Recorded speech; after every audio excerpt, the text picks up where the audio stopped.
আমার নবীজি বললেন, ও আমার সাহাবীরা, আমার আব্দুল্লাহ বিন জাহাশের লাশ পৃথক কবরে না দিয়ে আমার চাচার কবর একসঙ্গে দিয়ে দাও, কারণ চাচার যে দশা আব্দুল্লাহ বিন জাহাশের সেই দশা। একই বডি, নাক কাটা, কান কাটা, হাত কাটা, পা কাটা, ছিন্ন বিচ্ছিন্ন দেহ, সবগুলোকে এক জায়গায় করে শুয়ে রাখা হয়েছে একই কবরে। আমার বন্ধুগণ, দিন তেমনি এমনি আসে নাই, দিন কায়েমের জন্য এতগুলো রক্ত ঝরিয়েছেন। আল্লাহ বলছেন, বান্দার আমি তোমাকে জান্নাত দেব, জান দাও, মাল দাও, আমি তোমাকে জান্নাত দেব। জোরে কোন সুবহানাল্লাহ। সূরা তাওবার 111 নম্বর আয়াত, ইন্নাল্লাহা আশতারা মিনাল মুমিনিনা আনফুসাহুম ওয়া আমওয়ালাহুম বিআন্না লাহুমুল জান্নাহ ইউকাতিলুনা ফি সাবিলিহি ফায়াকতুলুনা ওয়া ইউকতালুন ওয়া'দান আলাইহি হাক্কান ফিত তাওরাতি ওয়াল ইনজিলি ওয়াল কুরআন। জোরে বলুন আল্লাহু আকবার। জান্নাত পেতে হলে আমরা আল্লাহর কাছে কি দিয়ে দেব বলেন? কি দেব? মাল দেব। আর কি দেব? জান দেব। আল্লাহ আমাকে কি দিবেন বলেন? জান্নাত দিয়ে দিবেন। এই চুক্তি করছেন আমার সঙ্গে, তিনি আমার কে? সূরা তাওবার 111 নম্বর আয়াত বাড়িতে গিয়ে মিলায় নেবেন। আমার বন্ধুগণ, অনেক লম্বা লম্বা কথা।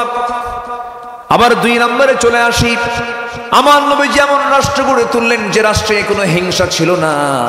আমার দেশে হিংসা কম না বেশি? শুধু হিংসা না, মহাহিংসা। মহাহিংসা। হিংসার আমরা হিংসার সাগরে হাবুডুবু খাই। হিংসা আছে না নাই? জমি কেনে একজন, হিংসা করে আর একজন। আছে নাকি কাহালু? আছে?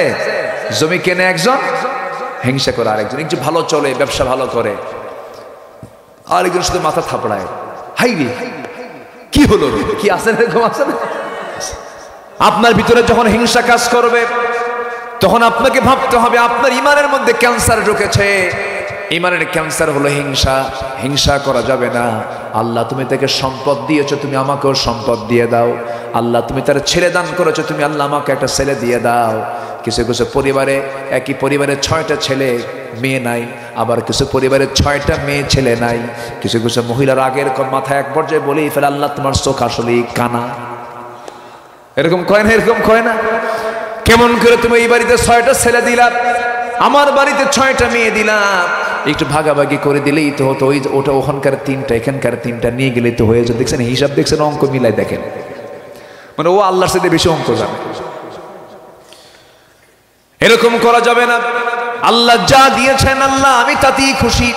সন্তান ছেলে হোক মেয়ে হোক, কখনো মন খারাপ করা যাবে না। ছেলে হলে খুশি হয়, মেয়ে হলে বেজার হয়, এমন লোক আছে না নাই বলেন? আমার এক মুসল্লি, এক স্কুলের হেডমাস্টার ছিলেন। এক মুসল্লি, তার 7টা মেয়ে। কয়টা মেয়ে বলেন? 7টা মেয়ে। 7টা মেয়ে যখন হলো আমাকে বলতেছে, হুজুর আমার একটা স্মৃতিচারণ করতে চাই। কি? 7টা মেয়ে যখন হলো, 8ম সন্তান আমার স্ত্রীর গর্ভে। 8ম সন্তানটা যখন দুনিয়াতে আসলো, তখন ওটাও মেয়ে সন্তান হলো। 8ম সন্তান যখন মেয়ে হয়ে গেছে, সব আত্মীয় স্বজন 14 গুছে সব আমার বাড়িতে এসে হাজির। চোখ এরকম গরুর মতো বানাইছে সব। রাগ করে এসে বলতেছে, কি ভাগ্যা শুরু করছো? এতগুলো বাচ্চা হওয়ার পর আবার নাও? আর নেওয়ার দরকার না, 8টা হয়েছে। বাচ্চার নাম রাখো এবার ইতি। ইতি মানে কি? ইতি, সমাপ্তি। আর না চাই না। তো হুজুর আমাকে যখন এইভাবে পরামর্শ দিল, আমি বললাম, আমি তো বুঝি, আমি তো শিক্ষিত মানুষ, ছেলে মেয়ে তো আল্লাহই দেন। আমি খুবই খুশি হয়েছি 8ম মেয়ে যখন মেয়ে হয়েছে আমার, আমি খুবই খুশি হয়েছি। তো এবার ওদের জবাবে আমি বললাম, আমি 8ম নম্বর সন্তানের নাম রেখে দিলাম আশা, মানে আরো হোক। কি কথা কি বুঝতেছেন? তার শুকর আদায় করার মতো কিছু বান্দা আছে না নাই? আসতে বলবেন না, আছে না নাই? সন্তান ছেলে মেয়ে যেটাই হোক না, বলে ফেলবো আলহামদুলিল্লাহ। মন খারাপ করার কোনো প্রশ্ন নাই, মন খারাপ করা যাবেই না। আচ্ছা বলেন তো, পুরুষ ভাইরা তো এখানে বসে আছেন, আচ্ছা বাপকে আদর করে বেশি ছেলেরা না মেয়েরা? তো মন খারাপ করেন কেন? হ্যাঁ কি ঠিক আছে না? আপনার মেয়ে নাই কি? কে বেশি আদর করে? দেখেন ছেলেরা যেন না শুনে আদর। আমি তো প্যাঁচ লাগাই দিয়ে যাচ্ছি, কিন্তু সবাই কিন্তু বলে, সবাই বলে, আমিও ভাবি, আমিও ফিল করি, মেয়েরা বাপকে খুব আদর করে। যত্ন নেয়, অন্যের বাড়িতে থাকে, চোখের পানি ফেলে ফেলে কান্দে, আমার আব্বার কষ্ট হচ্ছে। ঠিক কিনা? রাসূল মেয়েকে খুব পছন্দ করতেন। মেয়েগুলোকে বিয়ে দিয়েছেন, দেখে দেখে বিয়ে দিয়েছেন, সম্পদ দেখে না, তাকওয়া দেখে। আর এখনকার মেয়ের বাপরা ছেলের কি দেখে? কি দেখে? হ্যাঁ, যুবকরা তোমাদের উদ্দেশ্যে কিছু বলতেছে, থামো, বিয়ে খুব তাড়াতাড়ি হবে, সমস্যা নাই।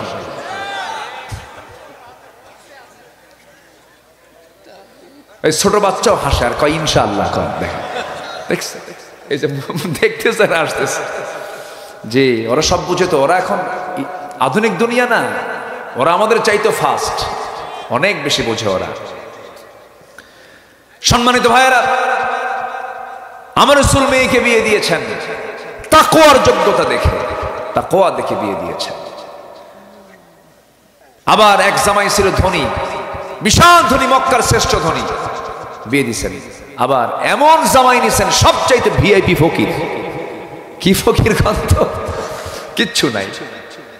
ধনীরা প্রস্তাব দিল, রাসূল বললেন না, আমার পছন্দের মেয়ে তো বেশি, এটা ধনী মেয়ে হবে না, ধনী ছেলে হবে না, দেখো তো গরিব গরিব কে আছে। উনি খুঁজে খুঁজে বের করলেন আলীকে। আলীকে বলেন, আলী বিয়ে করবা? কুজুর দিলে করব। আছে কিছুকে, বাড়ি তো নাই আমার। রাসূল বলেন, তাহলে কি করবা? মহরণা দিতে হবে তো, কে যে আমার তরবারি, এই যে ঢাল। রাসূল বলেন, যাও ঢালটা বিক্রি করো, ঢাল ছাড়াও যুদ্ধ হয়। বিক্রি করতে গেছেন, কাস্টমার সাইয়েদনা ওসমান জিন্নুরাইন, বড় জামাই। তিনি বলতেছেন, তুমি কেন সাত সকালে সকালে এখানে কেন বাজারে আসছে? কে ঢাল বিক্রি করতে আসছে। কেন? বিয়ে ঠিক হয়েছে। কার সাথে? আপনার শালীর সাথে। সাইয়েদনা ওসমান বললেন, তাই ঠিক আছে, ঢাল দাও, এই যে টাকা নাও। টাকা দিলেন, ঢাল নিলেন। কিছু দূরে যেতে না যেতে সাইয়েদনা ওসমান বললেন, আলী, যোদ্ধার হাতে কি ঢাল না থাকলে মানায়? এ তো মানায় না, ঢালটা তোমাকে গিফট করলাম, দিয়ে দিলাম, যাও। মানে টাকাও নিলেন, ঢালও নিলেন, নবীর সামনে দাঁড়ালেন। রাসূল বলছেন, ঢাল মনে হয় বিক্রি হয়নি। খুঁজে, বিক্রি হয়েছে তো, আবার আমাকে একজন উপহার দিয়েছে। কে? ওসমান। লোক আর খুঁজে পাও নাই। আল্লাহু আকবার বলবেন না? রাসূল বলেন, বড় মেয়েকে, বড় মেয়ের জামাইকে আমি বলতে পারলাম না, কিন্তু বলেন তো, কোন শ্বশুর যদি জামাইকে না বলে মেয়েকে বিয়ে দেয়, শালীর বিয়া দুলাভাই জানে না, এরকম যদি হয়, তাহলে কি হতে পারে বলেন তো? কি হতে পারে? বউকে বলবে, তোর বাপ তো মানুষই না রে, কি ঠিক কিনা বলেন? এরকম করে বলবে। কিন্তু এরকম তো ছেঁচড়া জামাই রমিন না, দাওয়াতের নেশা তো এরকম নাই যে দাওয়াত খেতেই হবে আমরা। উনি মেনে নিলেন। রাসূল বললেন, আলী, বিয়ে হয়ে যাচ্ছে। রাসূল মেয়ের কাছে গেলেন, মা, বিয়ে দেব, তোমার কি পছন্দ? মেয়ে বলছে, আব্বা, আপনার পছন্দ আমার পছন্দ। সুবহানাল্লাহ বলবেন না? এখনকার মেয়েরা কি তা বলে? এখনকার মেয়েরা কি তা বলে? বলে, আব্বা, তুমি তো বুড়া হয়ে গেছো, তোমার রুচি নাই।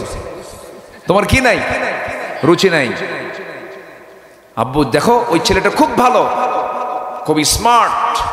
বাপ দেখতে গেছে, যায় দেখে সকালে এক বোতল, বিকাল আরেক বোতল। আছে না নাই? সকালে এক বোতল, আরেক বোতল, ও নিজে এক বোতল। এসে বলতেছে, মা, ও তো বোতল। কাব্বা, বোতল হোক, মন খুব ভালো বাবা। আছে না নাই?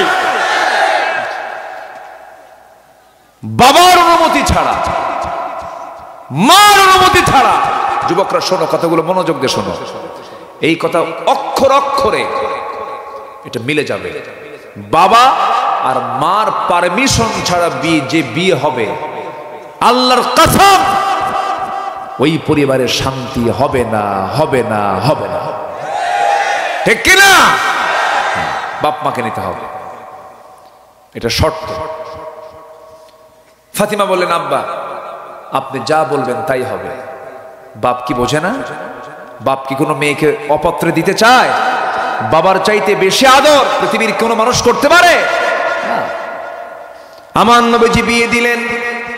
বিয়ে দেওয়ার পর বললেন, মা, স্বামীর ঘর করে খাও, এখন তোমার জন্য শ্রেষ্ঠ ঘর, বাবার ঘরের চাইতে শ্রেষ্ঠ ঘর তোমার স্বামীর ঘর, এটাই তোমার প্রাধান্যে থাকবে।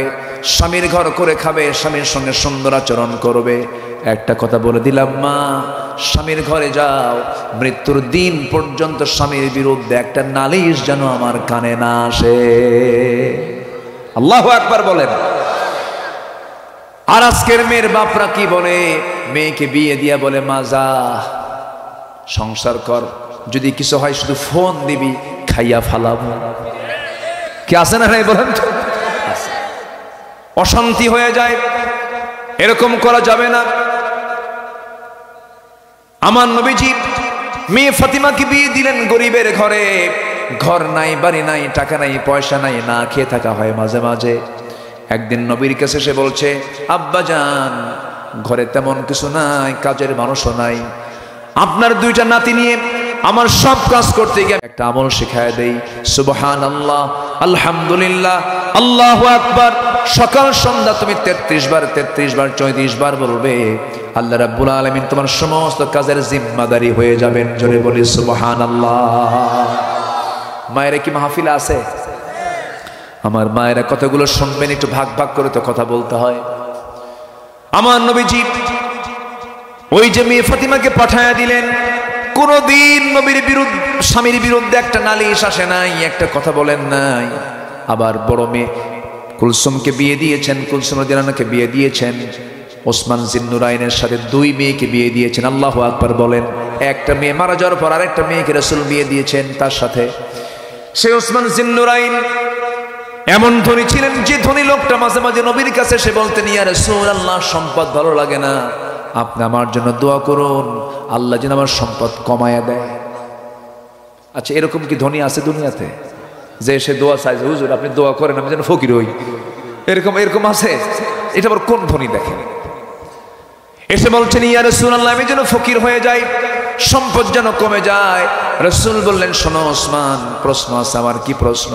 ওসমান একটা প্রশ্ন করবো, সেই প্রশ্ন হলো, উটের পিঠে যখন তুমি চড়ে যখন কোথাও যাও, সেই সময় যখন তুমি খাও কেমন করে খাও বলো তো? হুজুর উটের পিঠে যখন চলমান থাকি ওই সময় যদি কোনো খাবার খেতে নেই, সেই সময় খাবার খেতে নিলেও আমার হাত থেকে ছুটে যদি একটা দানাও নিচে পড়ে যায়, উটটাকে আস্তে করে সেই জায়গায় বসায় দেই। উট কিন্তু অনেক উঁচা প্রাণী।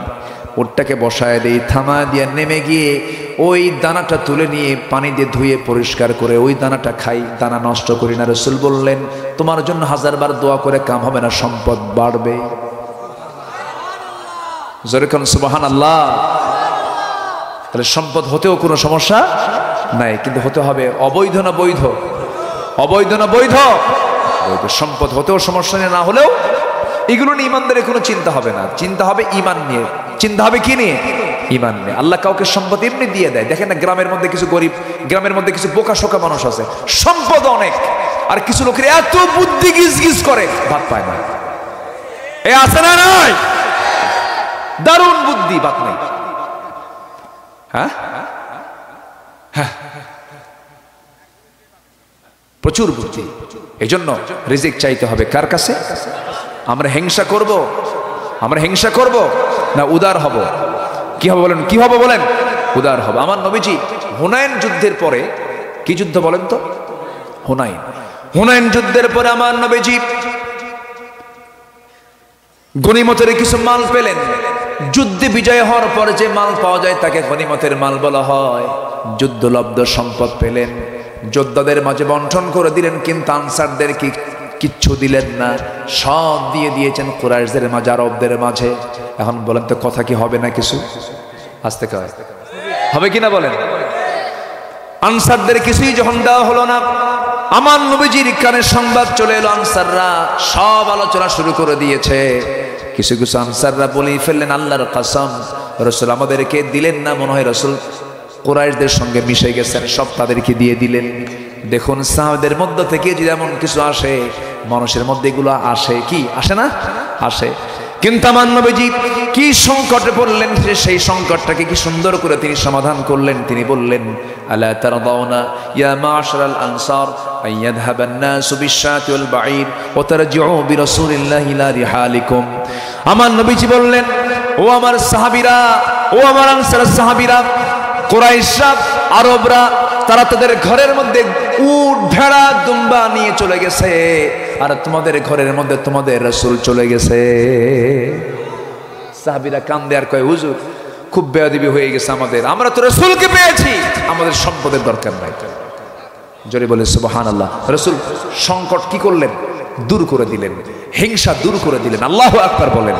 আমরা হিংসা কি সৃষ্টি করব না হিংসা দূর করব? হিংসা দূর করব। জোরে বলি ইনশাআল্লাহ, আরো জোরে বলি ইনশাআল্লাহ। এরপর নাম্বার 3 হলো ন্যায় বিচার প্রতিষ্ঠা করা। রাসূল ন্যায় বিচার প্রতিষ্ঠা করেছেন। বিচার সবার জন্য, আইন সবার জন্য কি?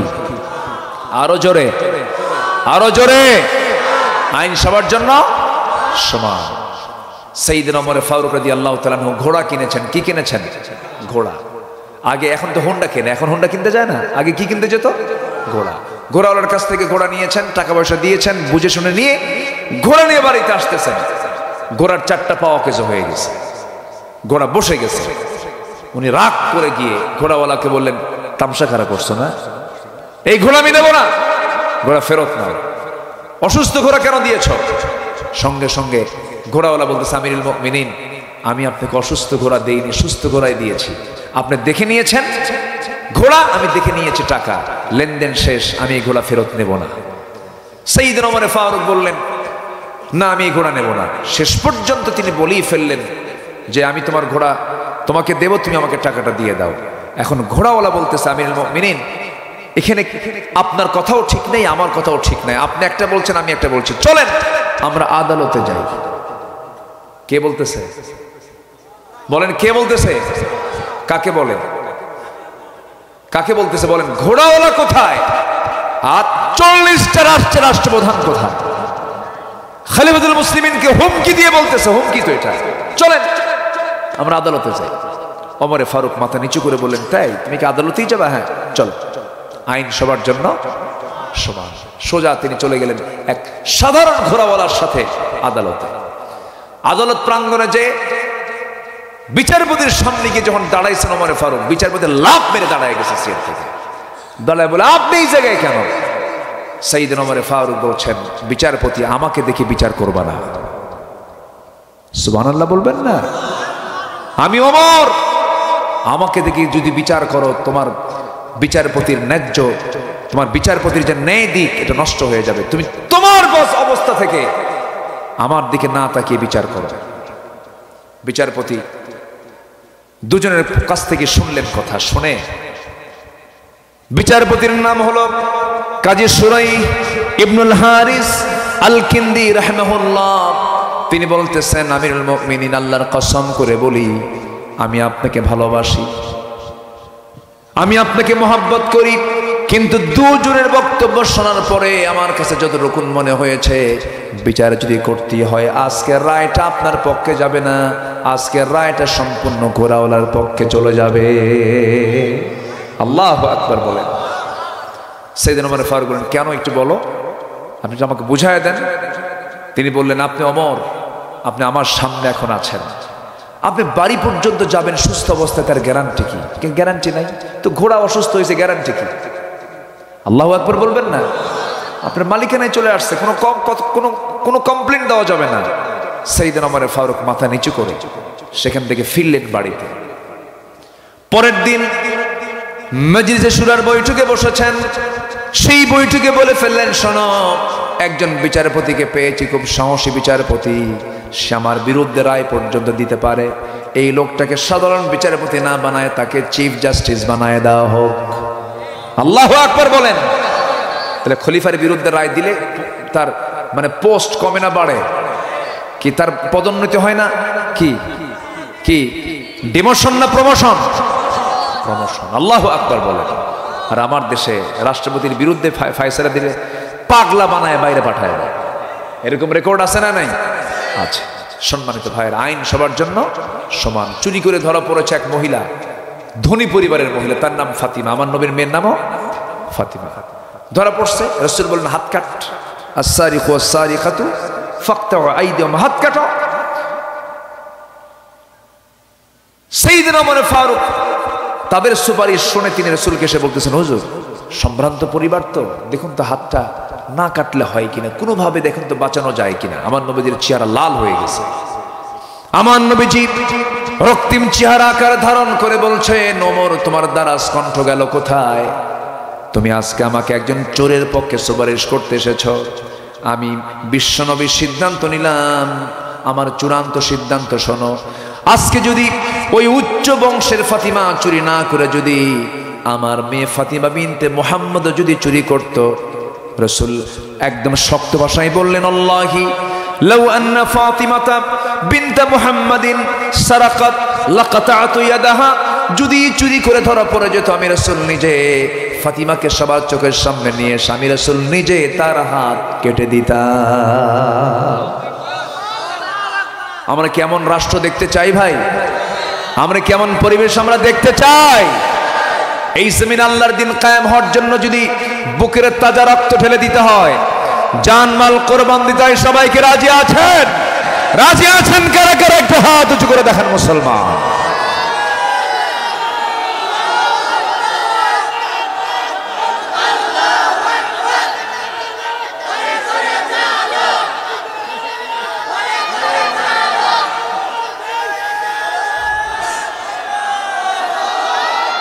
আল্লাহ কবুল করুন, জোরে বলি আমিন। আমি খুবই খুশি হয়েছে, একটা লোক নড়েন নাই। কি সুন্দর করে পিন পতন নীরব হয়ে কথাগুলো শুনলেন। বলি আলহামদুলিল্লাহ, জোরে বলি আলহামদুলিল্লাহ। আমি এতক্ষণ শুধু একটা লোককে উঠতে দেখলাম, এই যে লোকটা দাঁড়াইছে, একটা মানুষ, তাছাড়া কেউ নড়েন নাই। আল্লাহর মেহেরবানি, বলি আলহামদুলিল্লাহ, জোরে বলি আলহামদুলিল্লাহ। ফজর পড়বেন কারা কারা? একটু হিসাব নেই, ফজর কারা কারা পড়বেন?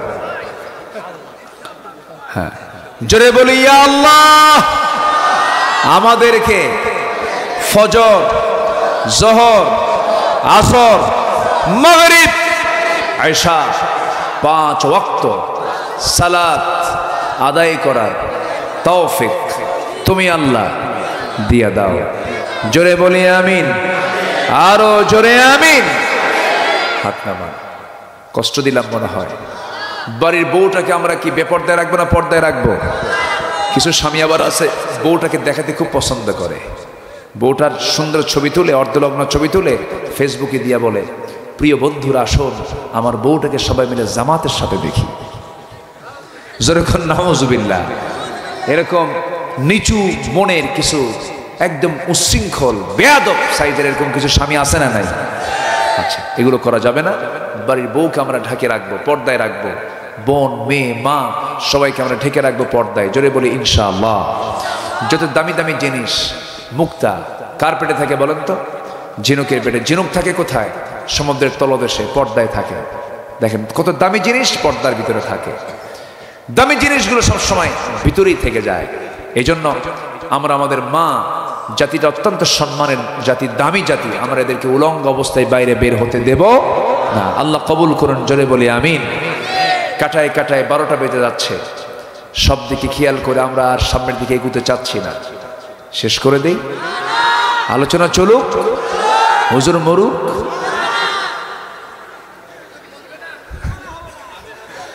জি, খুব সুন্দর আপনারা। বলি আলহামদুলিল্লাহ।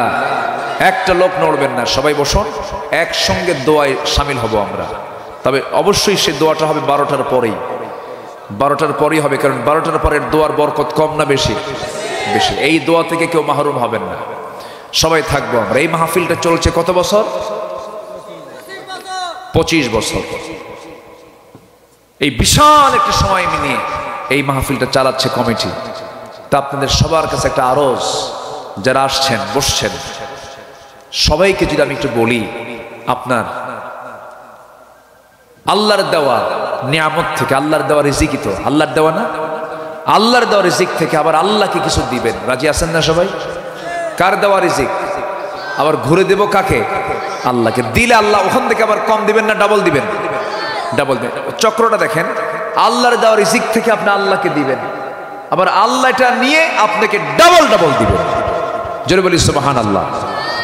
এই সূত্রকে সামনে রেখে যারা আসছেন একটু ব্যাগ যাবে না? ব্যাগ কই? ব্যাগ কোথায়? আমি দেখছি, আমি বুঝতেছি তো আপনি লিখছেন, আমাকে বলছে। আমি বলিনি কেন যে অনেক কষ্ট করে আপনারা বসে আছেন, আপনার মেহমান তো। আমি উঠিয়ে যদি বলি আপনি রাগ করবেন, কিন্তু কাহালু, দুপচাচিয়া, নন্দীগ্রাম এই এলাকার মানুষগুলো খুব শান্তশিষ্ট। আমি দেখেছি, অনেক জায়গায় যাই তো, শেষ পর্যন্ত সবাই মনোযোগ সহকারে শোনে, আলোচনা শোনে, মনোযোগ পর্যন্ত থাকে, এই শিষ্টতা আছে। আবার কিছু কিছু এলাকার শ্রোতাগুলো আছে হলো ওই যে কি মাছের ভর্তা খায়, কি টাকি মাছ যেটা যে হ্যাঁ ঝাপাই বেশি, হ্যাঁ ঝাপাই বেশি একজন কইছে, খালি নড়ে। তো ওটাকে ওজন করা খুব কঠিন। তো আপনারা অত্যন্ত শান্ত, খুব ঠান্ডা মাথায় থাকেন, নড়াচড়া খুব কম, আলহামদুলিল্লাহ। তো একটু ব্যাগ নিয়ে, কই আমার হাসান ভাইরা কোথায় আছেন? একটু ব্যাগ নিয়ে যান না, সবাই তো একটু রিসিভ করবে আপনাকে। আপনারা সবাই যান, একটু সবাই যে যা পারেন ব্যাগ নিয়ে যাচ্ছে, সবাই যে যা পারেন। আমরা যেখানে টাকা আছে সেখানে হাত দিবেন, অন্যের পকেট না কিন্তু, আবার নিজের পকেটে হাত দিয়ে যে যা পারে আমরা সবাই দেব। জিকির করে সুবহানাল্লাহ আলহামদুলিল্লাহ, আরো জোরে লা ইলাহা ইল্লাল্লাহ সুবহানাল্লাহ আলহামদুলিল্লাহ, আরো জোরে লা ইলাহা সুবহানাল্লাহ আলহামদুলিল্লাহ, আরো জোরে লা ইলাহা লা ইলাহা। আমি কিন্তু উঠতে বলিনি, আমরা একসঙ্গে দোয়া করব। সবাই বসুন, ব্যাগ কম হয়ে গেছে, ব্যাগ আরো নিতে হবে। ভলেন্টিয়াররা সবাই সবার কাছে চলে যান, সবাই চাপাচাপি করে বসেছে, অনেক মানুষ এখানে আছেন, দিল থেকে সবাই দেওয়ার চেষ্টা করবো। জিকির করেন সুবহানাল্লাহ আলহামদুলিল্লাহ। আমরা চলে যাচ্ছেন কেন? এটা বসুন, আমরা দোয়াটা করি, একসঙ্গে দোয়া করে যাই। এত সুন্দর করে বসেছিলাম, আমরা এখন চাইবো কার কাছে বলেন তো? আল্লাহর কাছে। সবাই বলে সুবহানাকাল্লাহুম্মা ওয়া বিহামদিকা আশহাদু আল্লা ইলাহা ইল্লা আনতা আস্তাগফিরুকা ওয়া আতুবু ইলাইকা। চিৎকার মেরে বলি, ইয়া আল্লাহ, আমার জীবনের সগীরা কবীরা, ছোট বড় সব গুনাহ তুমি আল্লাহ মাফ করে দাও। জোরে বলুন ইয়া রাব্বাল আলামিন, ইয়া রাব্বাল আলামিন। সবাই একটু যদি কষ্ট হয় একটু নামাজের মতো করে বসা যায় কি? ঠান্ডা লাগবে নাকি? হ্যাঁ, একটু বিনয়ী হয়ে আমরা আল্লাহর কাছে চাবো। জি, আমরা আল্লাহর কাছে চাই আল্লাহ যেন আমাদের গুনাহগুলোকে মাফ করে দেন। জোরে বলি আল্লাহুম্মা আমিন, আল্লাহুম্মা আমিন। রব্বানা যালামনা আনফুসানা ওয়া ইল্লাম তাগফির লানা ওয়া তারহামনা লানাকুনান্না মিনাল খাসিরিন। গভীর রাত, নিঝুম রাত, ঝিমানো রাত্রিতে চাঁদের মতো চেহারা নিয়া তোমার শাহী দরবারে কাঙ্গাল ভিখারির মতো দুটো হাত পেতেছি আল্লাহ। গুনার দিকে নজর দিও না, বান্দা মনে করে তামাম জিন্দেগির গুনাহগুলোকে মাফ করে দাও। জনম দুঃখিনী মা, জনম দুঃখী বাপ, জনম দুঃখিনী মা যারা দুনিয়া থেকে বিদায় নিয়েছেন, জিন্দেগির গুনাহগুলো মাফ করে দাও, কবরগুলোকে জান্নাতের টুকরা বানায়া দাও। আব্বা আম্মার জন্য কি দোয়া তাও শিখিয়ে দিয়েছ। রব্বির হামহুমা কামা রব্বায়ানি সগীরা। সবাই বলুন রব্বির হামহুমা কামা রব্বায়ানি সগীরা। আল্লাহ তাআলা বিশেষ করে মাহফিলটার আয়োজন করলেন যারা, শোনার জন্য কষ্ট করে আসলেন যারা, বিনিময়ে কিয়ামতের কঠিন ময়দান যেদিন কেউ কাউকে চিনবে না, এমনকি মা সন্তানকে পর্যন্ত স্বীকার করে বসবে, যেদিন মানুষ কাঁদতে কাঁদতে চোখের পানিগুলো ফুরে যাবে, চোখ থেকে রক্ত বের হওয়া শুরু হয়ে যাবে, সেই কঠিন মুসিবতের দিন এই মাহফিল সবার জন্য নাজাতের মাধ্যম তুমি আল্লাহ বানাইয়া দিও। ও আল্লাহ, যুব সমাজ মাহফিলটার জন্য বড় মেহনত করেছে আল্লাহ। হাসান ভাই সহ সবার নাম তো আমার জানা নাই। যুব সমাজ আজকে নাটক না দিয়া, সিনেমা না দিয়া, যাত্রা না দিয়ে মাহফিলের ডাক দিয়েছে আল্লাহ। তাদের সকল উদ্যোগকে তুমি দয়া করে কবুল আর মঞ্জুর করে নাও। আমার আওয়াজ যারা যারা শুনতে পাচ্ছেন, যেখানে হাত তুলেছেন সবার হাতগুলোকে চালায় নাও। আশপাশে কত কবরবাসী অসহায়ের মতো কবরে শুয়ে আছে, আমরা একদিন ওই কবরের বাসিন্দা হব। আল্লাহ ওই কবরে গিয়ে আমরা কি জবাব দেব জানি না। আমাদের আমলনামা খুব দুর্বল, আল্লাহ আমলনামা মজবুত করে দিও। আল্লাহ তুমি যদি প্রশ্ন করো জবাব দিতে পারবো না, তুমি যদি আমাদেরকে ধরে ফেলো পাকড়াও হয়ে যাব, আমরা নাজাত পাবো না। আল্লাহ গো তুমি আমাদের রব, মেহেরবানি করে আমাদের